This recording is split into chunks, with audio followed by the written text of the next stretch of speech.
berkati kebenaran firman-Mu. Bukakan pewahyuan akan kebenaran.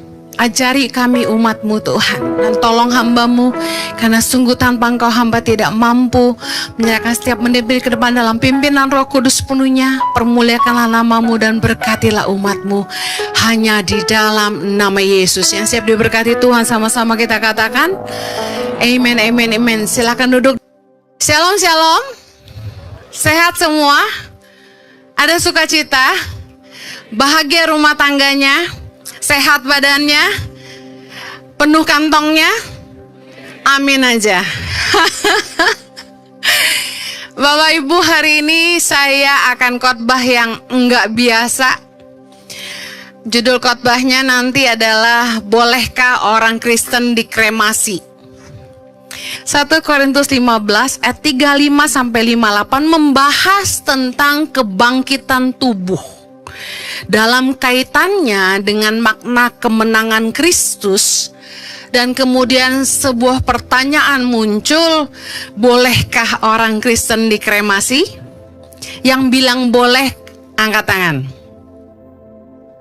Sedikit sekali, berarti perlu dikhotbahin, emang bener ya.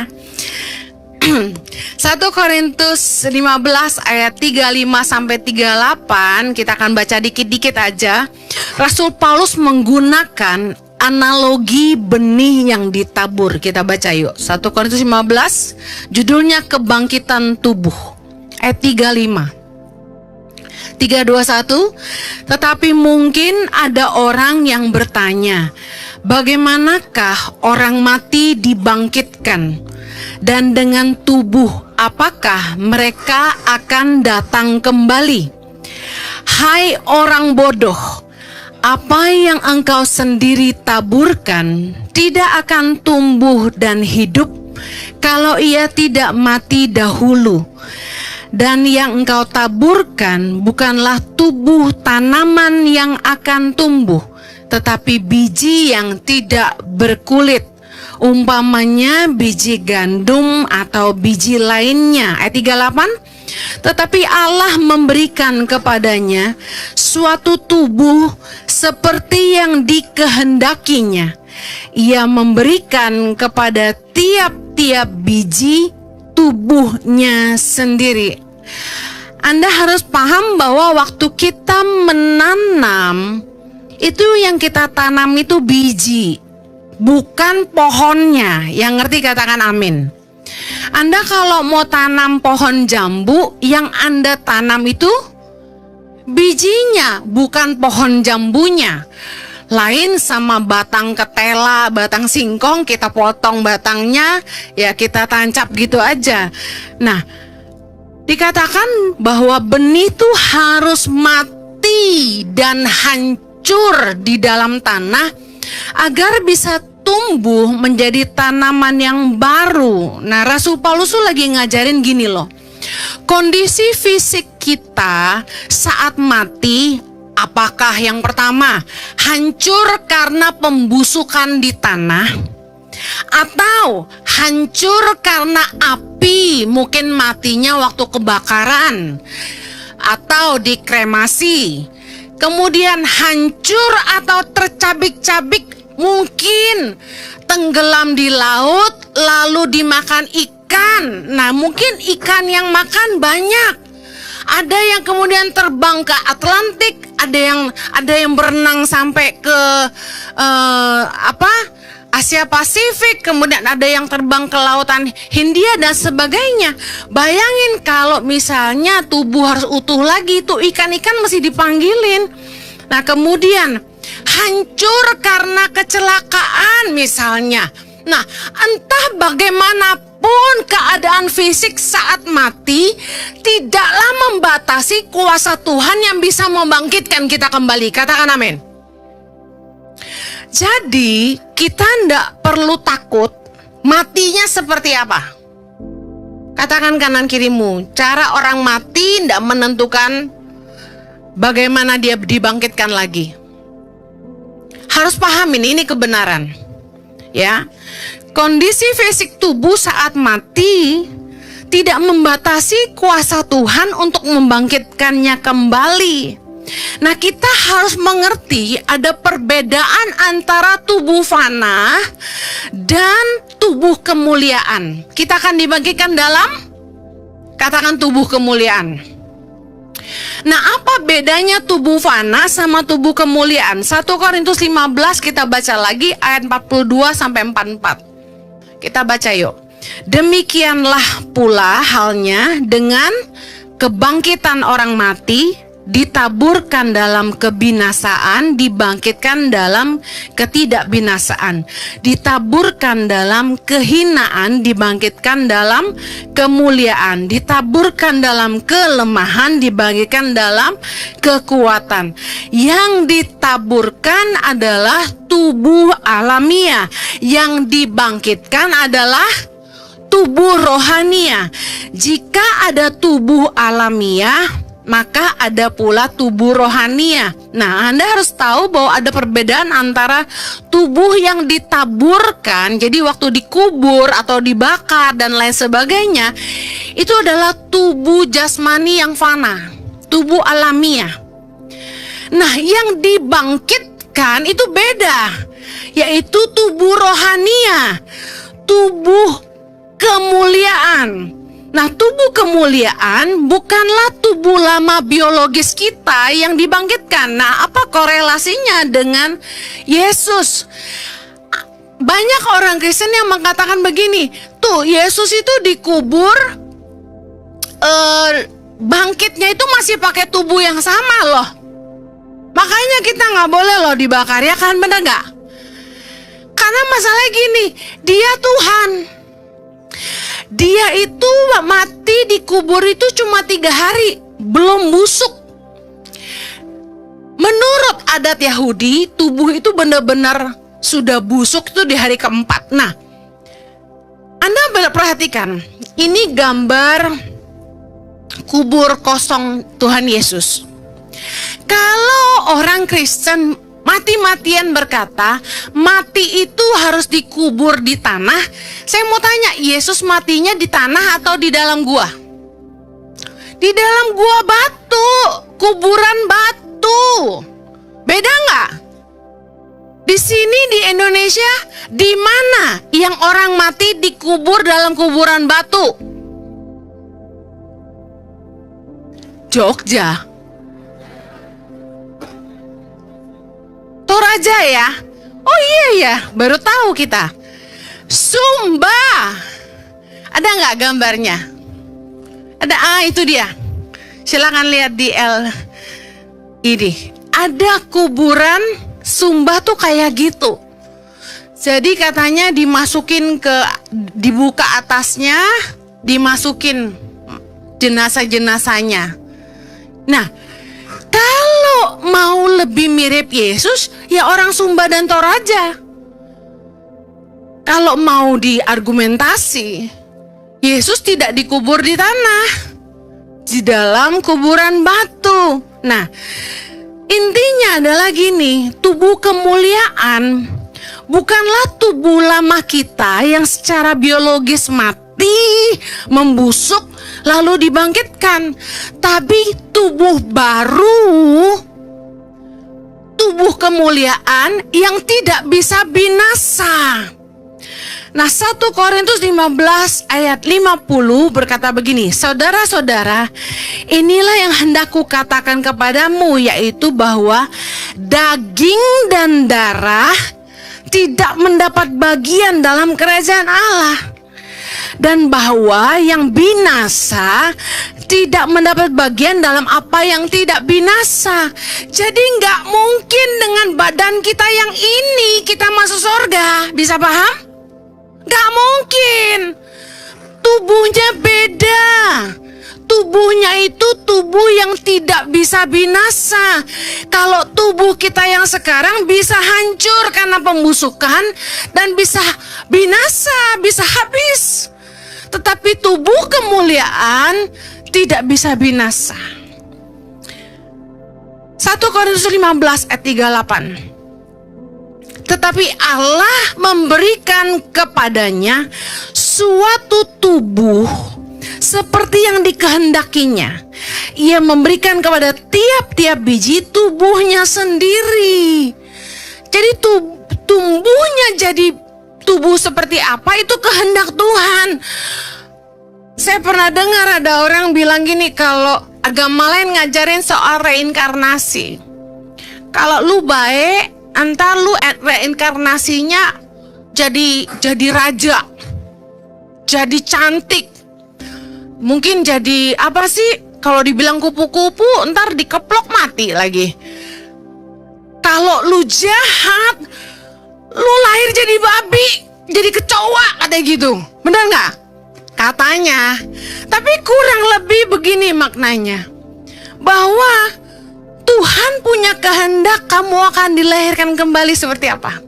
Kamu akan dibangkitkan dengan tubuh seperti apa. Itu kehendak Tuhan, bukan kita yang menentukan. Nah, cara tubuh lama hancur tidak menjadi penghalang bagi Tuhan untuk membangkitkan kita dalam tubuh yang baru. Dan tubuh yang baru itu bukan seperti tubuh yang kita punya sekarang, ada daging dan darah, no. Tapi tubuh kemuliaan yang tidak lagi binasa. Dalam 1 Korintus 15 ayat 38 tadi kita baca, menyatakan kedaulatan Allah atas materi, termasuk tubuh kita, ini materi. Nah, jika Allah bisa menciptakan manusia dari debu tanah, Dia juga sanggup membangkitkan kita dari debu karena api sekalipun. Amin. Jadi kalau Tuhan itu bisa membentuk kita dari tanah, apa sulitnya bagi Dia membangkitkan kita dari debu? Mungkin ada yang mati karena digigit ikan, ya kan? Lalu terpencar-pencar. Tidak masalah bagi Tuhan, meskipun yang ketemu cuma jempolnya. Itu pun gak dicari Tuhan. Yang dibangkitkan itu rohmu, gitu loh. Yesus berkata dalam Yohanes 11 ayat 25. Jawab Yesus, kita baca sama-sama. Akulah kebangkitan dan hidup. Barang siapa percaya kepadaku, ia akan hidup walaupun ia sudah mati. Ada dua kata hidup dalam bahasa Yunani. Yang pertama adalah bios, katakan bios. Bios itu bicara soal kehidupan biologis. Nih saat ini nih, kita adalah makhluk biologis. Kita punya tubuh, tanaman, semua biologis. Nah, itu bios. Bisa binasa, bisa hancur. Kita nggak ada yang immortal. Nah, tetapi kata hidup dalam bahasa Yunani yang digunakan Yesus di ayat ini adalah zoe. Katakan zoe. Yang artinya kehidupan spiritual atau kehidupan ilahi. Roh yang terhubung dengan Allah. Nama anak saya Zoe, breath of life, nafas kehidupan Tuhan. Nah, Yesus menggunakan kata Zoe yang artinya kehidupan kekal yang tidak bisa binasa oleh maut maupun pembusukan oleh biologis. Jadi Zoe adalah sebuah kehidupan kekal yang Tuhan akan kasih kita dengan tubuh kita yang baru itu, yang gak bisa binasa oleh maut. Yesus bangkit dan Dia telah mengalahkan maut di atas kayu salib. Karena itu kita bisa punya Zoe. Zoe yang artinya gini, kalau nanti kita mati, kita langsung hidup kembali, dibangkitkan kembali dalam tubuh kemuliaan. Tetapi orang yang gak percaya Yesus mati dalam kebinasaan. Maut tidak lagi berkuasa atas orang-orang percaya. Orang yang percaya Yesus, kalau mereka mati secara fisik, biologisnya mati, secara bios dia mati, fisiknya hancur, binasa, tapi dia akan hidup kembali di dalam Zoe, kehidupan kekal yang tidak bisa dibinasakan oleh maut. Kemenangan Kristus atas salib adalah janji kebangkitan bagi orang percaya. bahwa ketika kita mati, kita akan bangkit dengan tubuh kemuliaan. Kita tidak akan masuk dalam kebinasaan, karena maut sudah kehilangan sengatnya atas hidup orang percaya karena kemenangan Kristus. Amin. Kebangkitannya membuktikan dia telah menang atas maut. Katakan amin. Bagi orang yang sungguh-sungguh percaya kepada Kristus, pasti mengalami kematian secara fisik. Tubuh biologis yang mengalami kebusukan, kemudian hancur di tanah dan lain sebagainya. Tapi mereka akan mengalami zoe, tubuh kemuliaan yang tidak dapat binasa, yaitu hidup kekal yang tidak dapat dikuasai oleh maut. 1 Korintus 15, kita lanjut lagi ayat ke-54. Kita baca sampai ayat 57 sama-sama. Dan sesudah yang dapat binasa ini mengenakan yang tidak dapat binasa, dan yang dapat mati ini mengenakan yang tidak dapat mati, maka akan genaplah firman Tuhan yang tertulis, maut telah ditelan dalam kemenangan. Hai maut, di manakah kemenanganmu? Hai maut, di manakah sengatmu?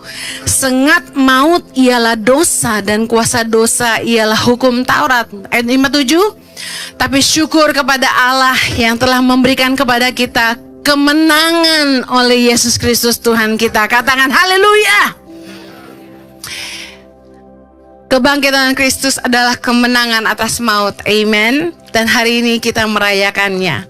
Nah, kemenangan Kristus yang mengalahkan maut, yang merupakan kepastian kebangkitan bagi orang percaya setelah kematian. Bukan soal metode penguburan. Orang Kristen jangan ribut soal metode penguburan. Ntar matinya gak boleh dibakar, ntar matinya kalau sampai tenggelam itu gimana, gak bisa bangkit lagi. Gak ada. Jangan pusingin soal metode penguburan. Yang penting adalah janji kebangkitan. Amin. Bahwa bagi orang percaya, kita tidak bisa binasa. Kita akan transisi dari tubuh biologis menjadi tubuh kemuliaan. Alkitab tidak melarang maupun memerintahkan kremasi. Secara teologis, kremasi diperbolehkan karena tidak membatalkan janji kebangkitan yang memberikan kita kemenangan atas maut. Gereja, saya sarankan juga, sebaiknya tidak melarang orang dikremasi selain gereja bisa siapin lahannya. Udah ngelarang gak bantu lagi. Karena banyak orang-orang Kristen yang tidak mampu membeli tanah yang harganya mahal sekali. Contoh, orang tinggal di Singapura, orang percaya yang tinggal di Hong Kong. Nggak usah jauh-jauh, di Jakarta. Orang Kristen punya TPU nggak sih, saya tanya? Nggak ada. Orang Kristen harus beli tanah ya pokoknya ya. Saya kasih tahu, secara personal, saya minta sama suami saya, kalau saya sampai dipanggil Tuhan, jangan nyusahin orang. Hidup jadi berkat, mati pun harus jadi berkat. Jangan nyusahin kamu, saya bilang bakar aja. Kalau ada yang mau simpen abunya, puji Tuhan. Tapi kalau gak mau pun buang ke laut, karena seumur-umur gue hidup, gue takut berenang di laut. Jadi gue pengen lihat ke bawah ada apa. Buang aja, kata gue. Saya kasih tahu, jangan pusing soal mati dikubur atau kremasi. Saya kasih tahu ya, pemikiran saya gini. Saya aja nggak pernah ke kuburan kakek nenek saya. Gue nggak tahu jalannya. Bener. Lah, yang masih ngunjungin kuburannya anaknya. Tapi kalau anaknya udah mati, terus siapa yang ke kuburannya? Bu Heni, nggak apa-apa, kita kaya, bisa bayar sampai 30 tahun. Habis itu, siapa yang ngejamin tuh kuburan masih ada? Anak cucu lu udah nggak pergi. Yang ada tuh dibangun rumah sama orang-orang noh. Gue liatin. Benar, kuburan dibangun rumah. Gak percaya? Yuk kita ke Kapuk. Kita ke Tangerang sana. Banyak yang tinggal di kuburan. Karena saya pelayanan ke sana bikin sekolah. Tapi saya kasih tahu, Nggak usah pusingin soal matinya diapain. Kalau sampai keluargamu nggak mampu, jangan paksa. Pertimbangan cara penguburan biasanya didasari 3 hal. Yang pertama, budaya dan tradisi. Secara tradisi harus dikubur, ya udahlah. Yang kedua, keyakinan pribadi. Nah, keyakinan Anda apa? Kalau keyakinan saya, mau gimana pun cara mati saya punya janji kebangkitan di dalam Kristus. Amin. Yang ketiga, itu kemampuan secara materi. Kalau lu punya duit buat beli di San Diego Hills 1 gunung, belilah. Amin. Tapi kalau nggak ada, nggak usah lah. Betul nggak? Dikubur di TPU pun tidak membuat kamu kurang terhormat. Kalau sampai kuburan kita ditumpuk lagi sama kuburan orang lain, udahlah. Gak ada masalah bagaimana cara kita mati nanti. Percayalah janji kebangkitan dalam Kristus. Amin. Janji kebangkitan dari kematian bagi orang percaya.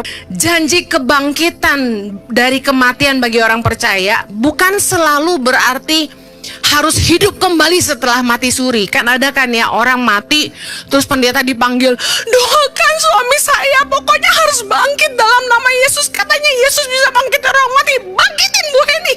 Kagak lo, lu jangan panggil gue bilangin. Belum tentu bangkit. Tergantung kehendak Tuhan, bener gak? Ada yang bangkit setelah mati suri, tapi jarang sekali terjadi. Tergantung kehendak Tuhan. Tapi dalam Yohanes 11 ayat 25, Yesus berkata begini, Akulah kebangkitan dan hidup. Barang siapa percaya kepadaku, ia akan hidup walaupun ia sudah mati. Yang artinya gini, bagi kita yang percaya kepada Kristus, kehidupan kekal menjadi milik kita. Jadi jangan takut mati. Karena bagi orang percaya, kematian adalah kehidupan. Katakan kematian adalah kehidupan. Tubuh fisik kita ini hanya kemah sementara. Tubuh manusia alamiah dapat binasa, tapi tubuh kemuliaan yang akan Tuhan berikan kepada kita tidak dapat diminasakan oleh maut sekalipun. Katakan amin. 1 Korintus 15 ayat 58. Saya tutup dengan ayat ini. Baca sama-sama. Karena itu saudara-saudaraku yang kekasih, berdirilah teguh dan jangan goyah. Giatlah selalu dalam pekerjaan Tuhan, sebab kamu tahu bahwa dalam persekutuan dengan Tuhan, jerih payahmu tidak sia-sia. Saya akhiri. Yang pertama, jangan takut mati. Kalau sudah waktunya Tuhan kita berpulang, gimana pun cara kita mati, gimana pun cara kita dikubur, dikremasi atau apapun, itu tidak menentukan apapun dan tidak membatasi kuasa Tuhan untuk membangkitkan kita dalam tubuh kemuliaan. Katakan amin. Jangan pusing soal bagaimana cara orang mati dikubur atau kremasi, tapi pastikan gini, pesan Rasul Paulus di akhir ini, berdirilah teguh dalam iman kepada Kristus. Karena janji kebangkitan hanya berlaku bagi mereka yang percaya Yesus sungguh-sungguh. Apakah Anda percaya Yesus sungguh-sungguh? Dengar baik. Percaya bukan sekedar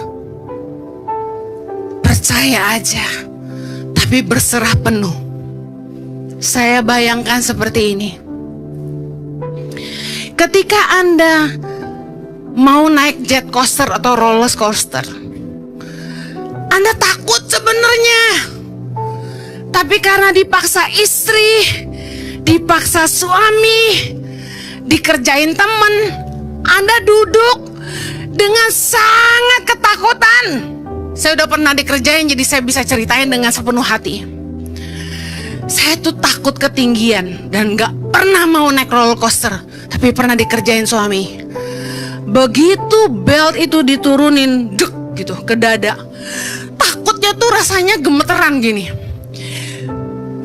Tapi tuh saya merem dan berdoa, Tuhan tolong. Saya kasih tahu, itu titik penyerahan total saya kepada Tuhan. Hari ini mungkin di hidupmu banyak masalah, banyak pergumulan, rasanya mau mati. Sepertinya gak ada jalan keluar. Sepertinya mustahil dan sudah di ujung tanduk. Tadi beda kabar baik. Tuhan ada bersama dengan kau. Batu yang menutupi lubang kubur ini berat sekali. Nggak ada yang lebih berat dari ini kayaknya di hidup kita. Kalau kubur aja batunya bisa Tuhan gulingkan, nggak ada masalahmu yang lebih besar yang Tuhan nggak sanggup gulingkan bagi kamu. Haleluya. Dengar baik, jangan pusing soal hidup matimu. Percaya penuh sama Tuhan. Karena orang yang percaya penuh sama Tuhan, yang menyerahkan hidupnya total sama Tuhan, punya janji kebangkitan. Bahwa kita setelah kematian, kita akan masuk dalam kehidupan kekal. Kita akan beroleh tubuh yang baru, tubuh kemuliaan yang tidak dapat dibinasakan oleh maut. Bagi kita orang percaya, mati tutup mata, buka mata lihat Yesus dengan tubuh kemuliaan yang baru. Katakan amin. Giatlah selalu dalam pekerjaan Tuhan. Layani Dia. Serahkan hidupmu kepadanya. Jangan pernah lepaskan iman, apapun beban persoalan. Katakan kepada Tuhan, ini hidupku Tuhan. Aku serahkan kepadamu. Aku serahkan kepadamu. Pakai hidupku untuk melayanimu Tuhan. Pakai alat hidupku jadi alatmu. Alat bagi kebesaran kerajaanmu. Mari serahkan hidupmu. Saya tantang Anda yang belum pernah terima Yesus sekalipun untuk memberikan hatimu bagi Yesus dan mengundang Dia jadi juru selamat dan raja. Mari ikut doa sama-sama saya. Tuhan Yesus, ampunilah segala dosa dan pelanggaranku.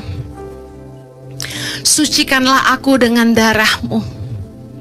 Aku mengundang Engkau masuk menjadi raja dalam hidupku. Aku percaya Engkaulah juru selamat yang telah menebus hidupku. Aku percaya bahwa hidup dan matiku ada di dalam Tuhan. Aku percaya aku akan lahir dalam tubuh kemuliaan yang Tuhan sediakan bagiku, dan maut sekalipun tidak dapat membinasakanku. Hidupku adalah milik Kristus. Di dalam nama Yesus. Amen. Bagi saudara-saudara yang diberkati Impact Community Indonesia dan ingin memberikan persembahan atau donasi, dapat disalurkan ke rekening Bank Gereja Impact Community Indonesia dan Yayasan Tangan Pengharapan, serta QR Code BCA Mobile, GoPay, OVO, Dana, Shopee, dan link aja. Ibadah Impact Community Indonesia berlangsung on-site di Mall of Indonesia, lantai P3, Kelapa Gading, Jakarta Utara. Bagi jemaat yang ingin mengikuti secara online, ibadah live streaming dapat diikuti pada pukul 10 pagi waktu Indonesia Barat di YouTube Impact Community Indonesia. Mari bersama-sama untuk datang dan mengikuti 60 Minute Worship secara on-site setiap Rabu malam pukul 19.30 waktu Indonesia Barat, langsung di Gereja Impact Community Indonesia, Mall of Indonesia lantai P3. Mari bawa keluarga dan ajak orang-orang yang Anda kasihi. Impact Community Indonesia Friday Service, ibadah setiap hari Jumat yang ditayangkan secara online pukul 19 waktu Indonesia Barat. Ibadah Saturday Service Ibadah Sabtu Impact Community Indonesia ditayangkan online setiap Sabtu pukul 19 waktu Indonesia Barat di YouTube Impact Community Indonesia.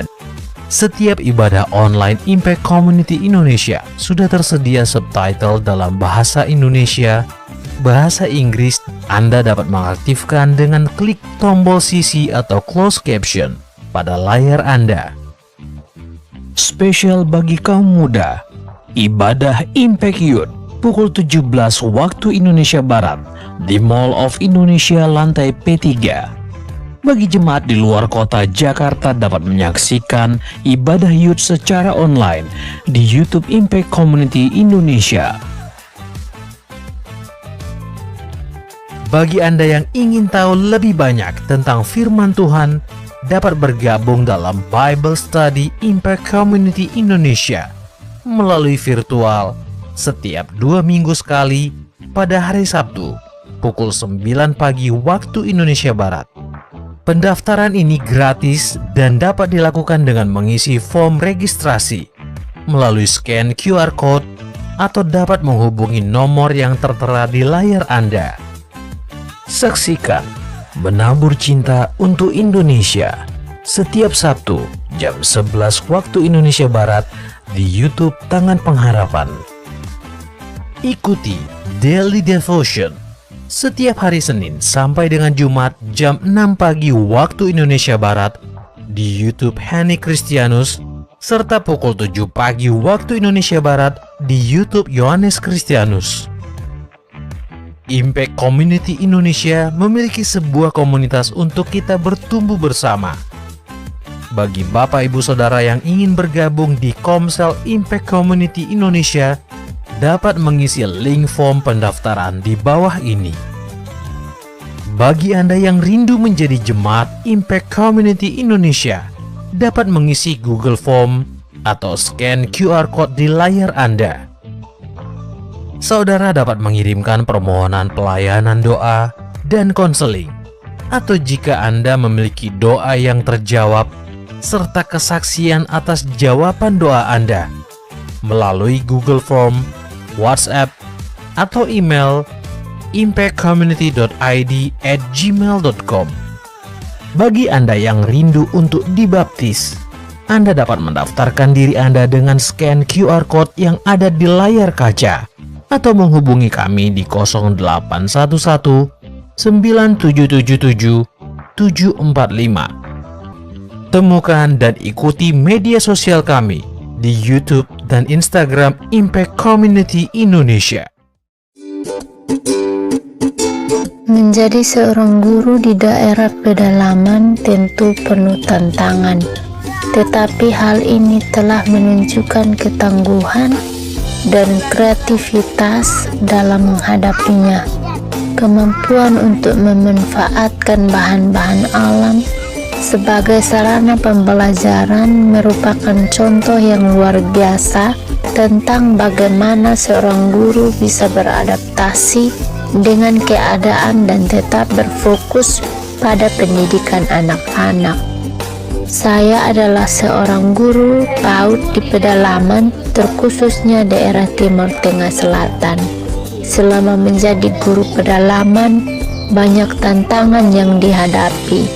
Menyiapkan bahan ajar dengan keterbatasan menunjukkan dedikasi luar biasa dalam menjalani hidup sehari-hari.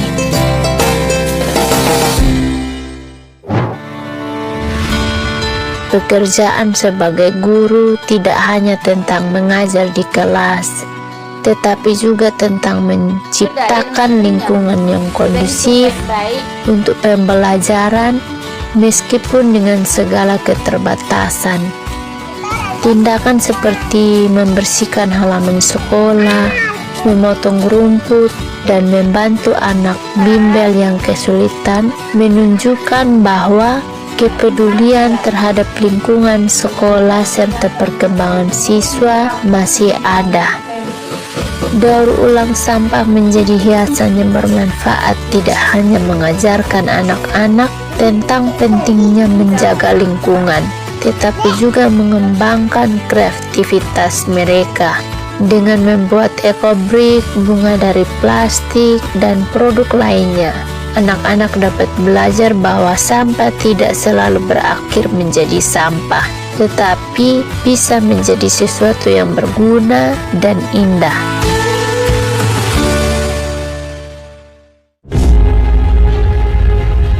Berjalan kaki pulang pergi sekolah juga menunjukkan komitmen yang kuat. Mengikuti rapat wilayah bersama para guru, serta menikmati makan bersama, menambah kehangatan hubungan antara rekan kerja. Semua ini mencerminkan nilai-nilai positif dan semangat kebersamaan dalam dunia pendidikan.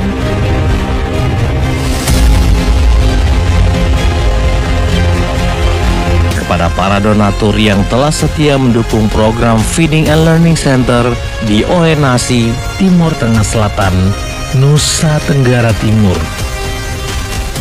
Helping people live a better life.